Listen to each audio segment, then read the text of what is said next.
अभिवादन स्वीकार करें। मैं उदय। सपनों की सियासत चलते ही सपनों के ऊपर है। ये अलग बात है कि सपने नेताओं के होते हैं और जनता के जो सपने दिखाए जाते हैं, जनता को जो सपने बताए जाते हैं, वो कभी हकीकत में बड़ा कम होता है कि वो हकीकत में तब्दील हो पाए। आज कांगड़ा जिला जो है, जो प्रदेश का सबसे बड़ा जिला है, वो एक एयरपोर्ट विस्तार, गग्गल एयरपोर्ट विस्तार के नाम पर उलझा हुआ है और सरकार ने सोशल इम्पैक्ट सर्वे शुरू यहाँ पे करवाया हुआ है। ठीक है, करवाइए, पर सरकार आपसे एक गलती हो गई है। आपने समाज के ऊपर जो सोसाइटी इम्पैक्ट सर्वे, सोशल इम्पैक्ट सर्वे जो आपने शुरू करवाया है, काश आपने ये काम करने से पहले एक पॉलिटिकल इम्पैक्ट सर्वे भी करवा लिया होता है, एक एडमिनिस्ट्रेटिव इम्पैक्ट सर्वे भी करवा लिया होता। जनता के ऊपर उसका जो इम्पैक्ट है, आपकी सरकार का और आपकी एडमिनिस्ट्रेशन का, वो इम्पैक्ट कैसा है।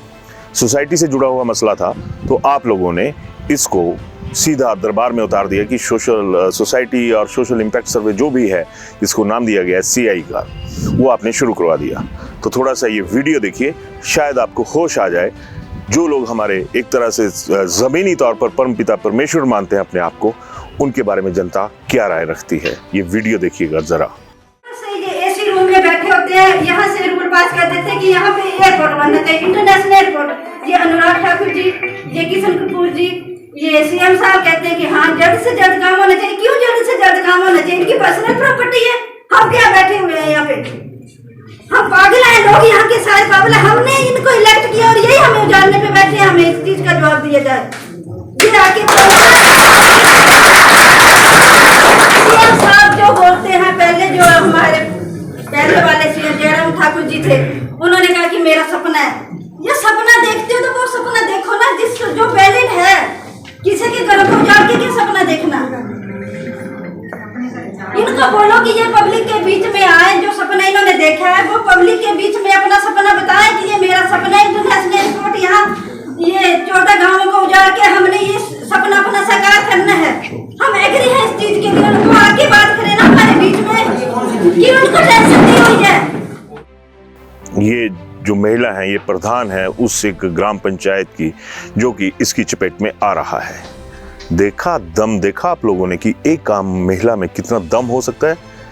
आपकी सियासत में चाहे महिलाओं की हिस्सेदारी जिस स्तर पे होनी चाहिए हो ना हो, लेकिन जो मिनी संसद है, जिसको पंचायत कहा जाता है, उसमें कितना रुतबा ये लोग रखते हैं, कितनी सोच ये रखते हैं। एक एक नाम गिनवा कर इन्होंने ये साबित कर दिया कि इनकी नज़र आपके रवैये के ऊपर भी है। चाहे वो सांसद अनुराग ठाकुर हैं, चाहे सांसद किशन कपूर हैं, चाहे मौजूदा मुख्यमंत्री सुखविंदर सिंह सुक्खू हैं, चाहे जयराम ठाकुर जो पूर्व मुख्यमंत्री हैं वो हैं। लोग सोचते हैं, लोग समझते हैं कि कहाँ पे क्या हो रहा है। सीधी सी बात कही कि ये आपके सपने हैं। कभी कभी एक शब्द जब निकल जाता है कि ये मेरा ड्रीम प्रोजेक्ट है, ड्रीम किसकी कॉस्ट पे पूरा करेंगे आप लोग? अगर जनता तैयार है, कोई हर्ज नहीं है। अगर जनता कहती है कि ज़मीन छोड़नी है, तो ज़मीन जनता की है। शरेआम प्रधान जी ने वहाँ पे कहा कि ये कि आपकी प्राइवेट प्रॉपर्टी है। सपना आदमी वही देखता जो उसकी अपनी, अगर व्यक्तिगत तौर पे बात करूं, मैं भी वही सपना देखूंगा जिसको मेरे को लगेगा कि मैं उस चीज़ को, सपने को पूरा करने के काबिल हूं। लेकिन ये कभी नहीं हो सकता कि मैं आपकी कॉस्ट के ऊपर मैं अपना सपना पूरा करने की कोशिश करूं। सपना साझा नहीं बना सकी सरकार आज की डेट में। आज क्या हो रहा है जिला कांगड़ा के अंदर? एयरपोर्ट विस्तार के नाम पे क्या हो रहा है? नित नए अधिकारी जा रहे हैं, नित सारी चीजें हो रही हैं। नतीजा क्या है? एक बिग जीरो। छवि निर्माण जिसको कहा जा सकता है कि हर पूर्व जयराम सरकार का भी यही था कि हम छवि निर्माण किया जाएगा। 5 साल बीत गए, कोई छवि निर्माण नहीं हो पाया। अब नई सरकार, पिछली सरकार का दावा ये था कि हम शिखर की ओर, नई सरकार सुखाश्रय, सुख की सरकार। लफाजी का खेल कब तक करेंगे हम लोग? लफाजी किसके लिए? अगर सुख की सरकार है तो क्या कांगड़ा के ये जो लोग उजड़ रहे हैं आज की डेट में, जिस तरह से लोगों के कहे मुताबिक कि हमें उजड़ना मंजूर नहीं है, तो सुख का हक तो इनका भी बनता होगा कहीं ना कहीं। इस चीज़ पे कोई गौर फरमाने के लिए तैयार नहीं है आज की डेट में कि हो क्या रहा है। आपने यहाँ पर सरकार ने एक टीम भेज दी। ये वही टीम है जिसने बल में, जब पूर्व मुख्यमंत्री जयराम ठाकुर का जो सो कॉल्ड ड्रीम प्रोजेक्ट था बल एयरपोर्ट के ऊपर, यही टीम वहाँ पे भी थी। यही टीम अब वहाँ से गग्गल को शिफ्ट कर दी गई। व्यवस्था परिवर्तन, किस तरह का व्यवस्था परिवर्तन है ये, परिवर्तन कीजिए। लेकिन एडमिनिस्ट्रेटिव तौर पे ठीक है, आपके पास एक जरिया है कि आपको लोगों की राय लेनी है और उसके हिसाब से आपने तय करना है कि क्या है। लेकिन जब आम आदमी आपको ये कह रहा है कि हमें ये मंजूर ही नहीं है, हमें ये कोई एयरपोर्ट के विस्तार की हमें बात ही नहीं करनी है, तो फिर वहाँ पे उसको जबरन सर्वे करवाने की ज़रूरत क्या है? ये किसकी इज्जत का सवाल बना हुआ है? आम आदमी की इज्जत का सवाल है कि हमारे यहाँ पे सर्वे हो। आम आदमी ये जब चाह ही नहीं रहा है कि वो सर्वे हो, उसको वहीं पे रोक दिया जाए। लोग शरेआम यहाँ पे ये कह रहे हैं कि हमने जब हमने ये करना नहीं है तो हम इस सर्वे का हिस्सा क्यों बने? तो आप मुझे ये बताओ कि सर्वे है किस चीज का हो रहा है? सर्वे की जरूरत तो तब पड़ेगी कि अगर पब्लिक बोले कि हाँ कि जरूरत है हमें कि एयरपोर्ट बनाओ, इंटरनेशनल बनाओ, जो बनाने बनाओ। पर यहाँ पे पब्लिक एग्री नहीं इस बात के लिए। खाली जगह है, बोट कॉल में चले जाओ, ज्वालाजी साइड चले जाओ, जहाँ जाना है आप जाओ, खाली सराउंडिंग है, वहाँ बनाओ ना। सर्वे की जरूरत तो तभी पड़ेगी। बताओ मुझे, आप इस चीज का जवाब दो कि ये एग्री है। इससे पहले फर्स्ट क्वेश्चन आप ये पूछो कि आप एग्री हो एयरपोर्ट बनाने के लिए कि नहीं हो। ये क्वेश्चन करो पहले। अगर पब्लिक बोलती है कि जो खड़े इनमें से एक भी बोल देगा ना कि हाँ हम एग्री हैं, तो उनको फिर सर्वे करवाओ ना। फिर सर्वे की जाहिर सी बात है कि हर किसी की अपनी अपनी मजबूरियां हैं। क्यों नहीं, अगर वही चीज़ आ जाती है तो और भी लोगों ने जगह बताई हैं कि वहाँ पे भी एयरपोर्ट बन सकता है, वहाँ पे भी एयरपोर्ट बन सकता है। किसके लिए? अगर ये कांगड़ा एयरपोर्ट का विस्तार करना है, करिए, कोई इसमें दो राय नहीं है, करिए आप। लेकिन लॉजिक दीजिए, जनता को लॉजिक दीजिए कि हम आपको उजाड़ेंगे। उजाड़ना शब्द मैं यूज़ करूँगा क्योंकि पुश्तैनी ज़मीनें हैं, पुश्तैनी लोगों की एक भावनात्मक जोड़ है जो कि इनके साथ जुड़ा होता है। मैं सियासतदानों से एक बात पूछना चाहता हूँ कि आपसे अपनी राजनीतिक ज़मीन कभी छोड़ी जाती है? हर 5 साल के बाद कोई ना कोई जो पॉलिटिशियन है वो चुनाव लड़ता है इसलिए कि उसकी सियासी ज़मीन ना जाए। एक छोटा सा जब इसमें सरकार में डिलिमिटेशन होती है, जब नई से एक तरह से सीटें बनती हैं, इलाके इधर उधर होते हैं, तो क्यों नेताओं की एक तरह से हालत ख़राब होती है? यहाँ तो ज़िंदगियों का सवाल है कि अगर आपकी तो सियासत की ज़मीन जाती है, आपकी तो जो एक सियासी ज़मीन है वो हिलती है। यहाँ तो लोगों की पुश्तैनी ज़मीनें हिल रही हैं। कभी पता करा, सोशल इम्पैक्ट सर्वे कर रहे हैं आप, कभी उन बुजुर्गों से बात करी जो इससे प्रभावित हो रहे हैं, जिन्होंने सारी उम्र लगा दी और आज वो लोग ये गुहारें लगा रहे हैं कि हमारा अंतिम दौर है ज़िंदगी का, हमें बर्बाद ना करो, हमें उजड़ने पे मजबूर ना करो। किसके सपने बताइए? आप ये कहिए कि सपने जो हैं उसके साथ जनता के भी हैं। उसका जवाब आपके पास नहीं होगा क्योंकि अभी तक हालात ही ऐसे रहे हैं इस प्रदेश में।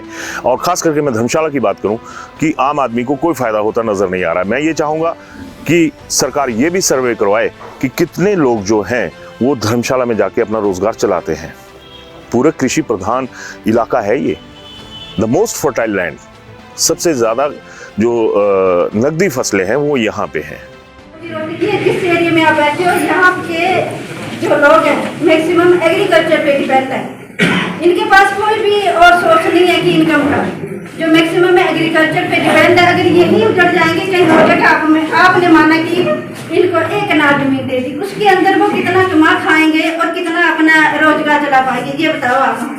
वो यहाँ पे जब सारी चीज़ें तबाह होंगी, सारी चीज़ें ये होंगी, तो सोशल इम्पैक्ट सर्वे तो आप करवाइए। पर मैं आपकी भाषा में आपकी बात कहूँगा कि जो ये हमारे एडमिनिस्ट्रेटर्स हैं, चाहे वो पॉलिटिकल हैं, चाहे वो ऑफिशियल हैं, कि ज़मीन हर किसी की होती है, ज़मीन हमारी भी है, ज़मीन उनकी भी है, लेकिन किसकी कॉस्ट पे ये सारी चीज़ें हो रही हैं? कौन सी जिद सरकार ने पकड़ी हुई है? जब आम आदमी उजड़ने के लिए तैयार नहीं है, जबरन आपके ऑफिसर्स जाके क्यों उस चीज़ को सर्व कर रहे हैं कि आप ये जो भी है आपका सर्वे का परफॉर्मा जो है आप उसको फिलअप करो। लोगों की लगातार ये मांग है कि पहला पन्ना एक ऐसा रखिए जिसमें ये हो कि आप एयरपोर्ट बनने के पक्ष में हैं या नहीं हैं। जब बंदा नहीं है तो आगे की जानकारी क्यों मांगी जा रही है? और सबसे बड़ी बात, सोशल इम्पैक्ट सर्वे करिए। आपके पास खुफिया एजेंसियां हैं, आपके लोग वहाँ पे जाके जहाँ पे क्या मूवमेंट हो रही है, क्या नहीं चीज़ हो रही है, उसकी वो रीडिंग लेके सरकार को भेज रहे हैं। तो ये बेनिफिशियरी पार्ट किसका होगा? इसका फ़ायदा किसको होगा इस सर्वे का? जब लोग सर्वे करवाने को तैयार नहीं है, ठीक है एक लॉ है उसके मुताबिक ये सारी चीज़ें करनी पड़ेंगी, लेकिन आपके ऑफिसर्स कहाँ हैं? वो आके लोगों से बात क्यों नहीं कर रहे? लोगों ने, ये एनजीओ नहीं चुनी थी जो आपने अभी तक कांगड़ा के इसमें उतारी है, वो टीम लोगों ने नहीं चुनी थी। चुना था आप लोगों को, आप लोगों ने आगे चुना था अपने मनपसंद ऑफिसर्स को। फिर गुनाहगार फिर ले देकर पब्लिक कि विरोध हो रहा है, ये हो रहा है। विरोध की जड़ तक तो जाइए आपकी, अगर विरोध हो रहा है और लोगों के उन सवालों का जवाब दीजिए। लोग आपसे पूछ रहे हैं कि अगर विस्तार हो रहा है तो क्यों हो रहा है। लगातार ये सवाल उठ रहा है कि इसका फायदा किसको होगा। चंद एक लोगों को जिनको आप गिनती में गिन सकते हो, और ये कहने से भी कोई परहेज नहीं है कि वो वही लोग हैं जो राज करने के आदी हैं। कभी एक का ड्रीम प्रोजेक्ट आ जाता है मंडी, दूसरे का ड्रीम प्रोजेक्ट आ जाता है Kangra. What about the dreams of A common man? शायद कहीं भी नहीं है। एक कॉमन मैन को जहां तक फंसा के रखा जा सकता है वहां तक फंसाया जा रहा है। तो मेरा अकेली बात आप सबसे ये है, मेरा एडीएम साहब का हमारा पर्सनल कोई फायदा नहीं है, प्रोफेशनल कोई फायदा नहीं है कि ये एयरपोर्ट बन जाए, है कि नहीं? फायदा है, नुकसान है, वो आप लोगों का है या जो भी है। एक फायदा भाई, मैं आपकी बात करूंगा, मैं बोलूंगा नुकसान भी आपका है, नुकसान भी सभी लीडरों का फायदा सर। नुकसान है तो हमारा है, नुकसान है बड़ी हमारा है, सबसे बड़ी। सियासत अपनी चाल चलती है और बिना चाल से सियासत चल भी नहीं सकती। अभी 2024 में लोकसभा चुनाव, एक सवाल रहेगा यहाँ पे, कांगड़ा एयरपोर्ट की याद और विस्तार आपको तभी क्यों याद आता है जब कोई ना कोई चुनाव सिर पे होता है। अभी तो आवाज तो कई निकलेंगी यहाँ से, इस आंदोलन से कई चीजें निकल के सामने आएंगी। आम आदमी का विस्तार तो हो नहीं रहा, कांगड़ा की आवाज कौन सा लीडर बुलंद करेगा? बीजेपी नहीं, कांग्रेस नहीं। वजह यही है कि 2024 का चुनाव सामने है। और बोल देता हूं, सुधीर शर्मा को समझा देना, सुधीर शर्मा को समझा देना, कांगड़ा के अंदर इस जगह पर बोलने की हिम्मत ना करे सुधीर शर्मा। कई बार जब नेताओं के बीच में उनकी आपसी टसल्स होती हैं, आपसी प्लस माइनस होता है कि इस आदमी को अगर हम यहाँ से नेता प्रोजेक्ट करेंगे, कांगड़ा के नाम पर कितने नेता प्रोजेक्ट होते रहे। मैं कांग्रेस की भी बात करता हूँ, मैं बीजेपी की भी बात करूंगा इस मसले में कि कांगड़ा का नेता कौन। कोई आज देखिए हालात ये हो गए कि जनता को किसी नेता की जरूरत ही नहीं रही है। अगर जनता को किसी एक नेता की जरूरत होती ना, तो आज बीजेपी के खिलाफ, बीजेपी के नेताओं के खिलाफ, कांग्रेस के नेताओं के खिलाफ नारेबाजी ना हो रही होती। मोह भंग की स्थिति आ चुकी है। और जब सोशल इम्पैक्ट सर्वे करें, थोड़ा सा जो साइकोलॉजिकल इम्पैक्ट है उसको भी देखना होगा। मोह भंग की स्थितियां जब आती हैं और ये सारी चीजें होती हैं, तो हालात को एक दौर में जाके बड़ी कठिन परिस्थितियों से गुजरना पड़ता है। मोह भंग की स्थितियां कांगड़ा में पैदा हो रही है। और सबसे बड़ी बात कि ये जो सपनों की बात मैंने शुरुआती दौर में कही थी, और जो एक जनता के बीच से एक स्थानीय प्रधान के जरिए ये बात सामने आई कि आखिर सपने किसके और किसकी जमीन पे, हकीकत वाली जमीन जो है वो किसकी जमीन पे है। देखिएगा कभी आके कि जो लोग यहाँ पे अभी रच बस रहे हैं उनकी आर्थिकी कैसी है, वो कितने से फाइनेंशियली साउंड हैं वो लोग। लग जाएगा पता कि कहाँ पे गंगा, जो आप विकास की गंगा बहाना चाह रहे हैं, वो घरों में एक छोटे से नलके से भी छोटी सी है, उसमें भी कभी वो गंगा जल की तरह पानी आया तो आया, नहीं आया तो नहीं आया। एक इंडस्ट्रियल हब, जो कि प्रदेश का सबसे बड़ा इंडस्ट्रियल हब मैं मान सकता हूँ ट्रांसपोर्ट नगर के मामले में, वो यही इलाका है। इसके अलावा आपको कोई हब नहीं मिलेगा जिस तरह से दाड़ला घाट और दूसरी तरफ वहाँ पे मिल सकते हैं, क्योंकि वहाँ पे ट्रांसपोर्ट इंडस्ट्री एक ऑलरेडी डेवलप्ड है। यहाँ पे तो कॉमन आदमी की जो ट्रांसपोर्ट है उससे जुड़े हुए मसले हैं यहाँ पे। लेकिन नहीं, मेरा सपना, मेरा सपना, मेरा सपना, इसका सपना, उसका सपना। जनता किसी के लिए अपनी नहीं है अभी तक के जो हालात नजर आ रहे हैं। तो इनमें एक राय सरकार को रहेगी कि आप आइए, आप परखिए, आप देखिए कि आखिर हो क्या रहा है। आपके एडमिनिस्ट्रेटर्स, आपके ऑफिसर्स किस तरह से अंग्रेजों वाली राजनीति फूट डालो और राज करो वाले तरीके से काम कर रहे हैं। जाहिर सी बात है उसमें 10 लोग ऐसे भी होंगे, कुछ लोग ऐसे भी होंगे जो ये कहेंगे कि एयरपोर्ट बन जाए।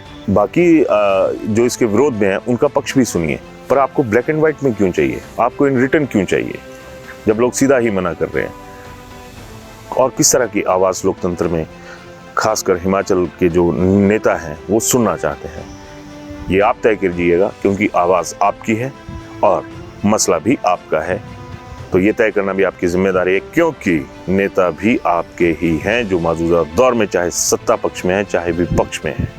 लेकिन दाद देनी होगी लोगों की जिन्होंने आज की डेट में इस परिस्थिति में आके ये बता दिया कि हमें लीडरशिप पे कोई भरोसा नहीं है। अगर लीडरशिप पे भरोसा होता तो आज मुर्दाबाद के नारे नेताओं के सपनों को जिंदाबाद होने से रोकने के लिए नहीं लगते। धन्यवाद।